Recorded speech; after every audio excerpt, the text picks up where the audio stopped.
Well, hello. Another scary story. Let's get our drink and our snacks. Are you ready for this one? This story is called The Haunted Mirror.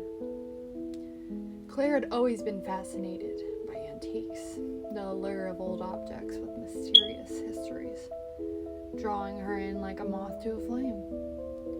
So when she found the mirror at a local market, she knew she had to have it.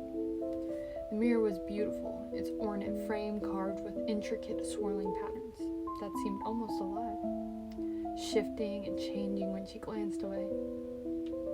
The glass was polished to perfection, reflecting the world with an almost unnatural clarity. It was a piece that spoke of forgotten times and untold secrets, and Claire was captivated. The old man who sold it to her was eager to get rid of it. His hands trembled as he wrapped it, carefully in cloth, his eyes avoiding hers, and as he muttered something about the mirror being old and temperamental. Claire didn't pay much attention to his words. She was too entranced by her new find. She carried the mirror home with a sense of excitement, eager to find the perfect spot for it in her bedroom. Once home, she hung the mirror on the wall opposite to her bed, admiring how it caught the light and made her room feel larger, more mysterious.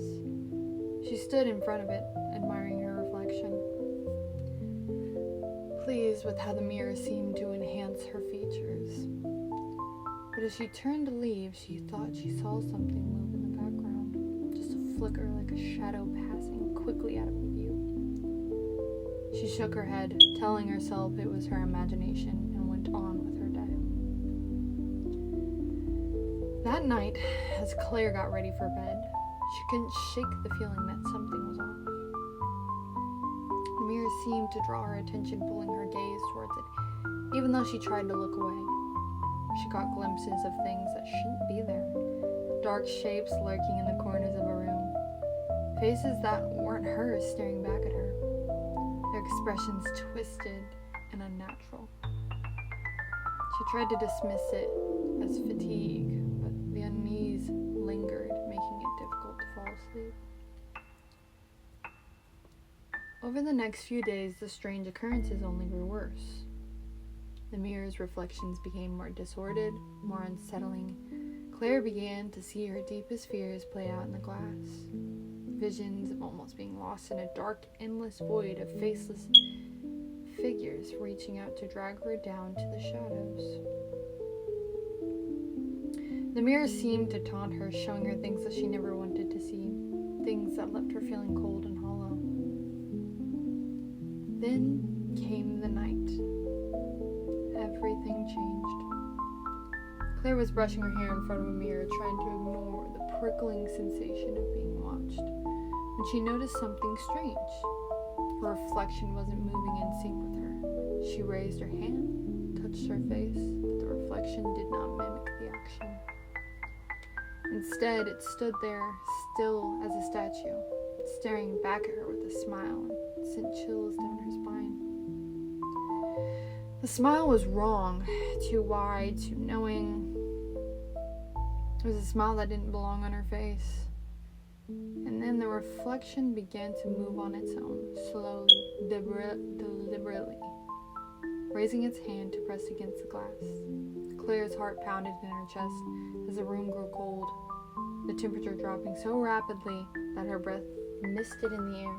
The mirror started to glow with an eerie, sickly light casting along. Unnatural shadows across the room. A whisper filled the air, soft at first but growing louder. More insistent, it was coming from the mirror, from the twisted reflection that now seemed more real than she did. The voice was cold and malevolent, telling her that it wanted her soul, that it had been waiting for someone like her, someone who had been trapped, to take its place. Claire tried to tear her gaze away, but she couldn't. The mirror held her. Its pull irresistible. She felt herself being drawn closer, her body moving against her will. The reflection's hand pushed against the glass to her horror. It began to break through, the surface of the mirror rippling like water. The hand reached out, its fingers cold and solid as they wrapped around her wrist, pulling her towards the glass. She struggled, but the force was too strong. With a final desperate scream, Claire was yanked into the mirror, her body passing through the glass as if it were a doorway. On the other side, she found herself in a twisted, nightmarish version of her bedroom. The walls were dark and warped, and the air thick with a suffocating sense of dread. Everything was wrong, disordered, as if she were seeking the world through a funhouse mirror. And there was, standing on the other side of the glass, was her reflection. Only it wasn't her anymore. It was the ghost, the malevolent spirit that had been trapped in the mirror for centuries, now free to walk the real world. Wearing her face, it turned and smiled at her one last time. A grin full of malice and triumph. Before it stepped out of the room, leaving Claire trapped inside the mirror, pounding on the glass with no one to hear her screams.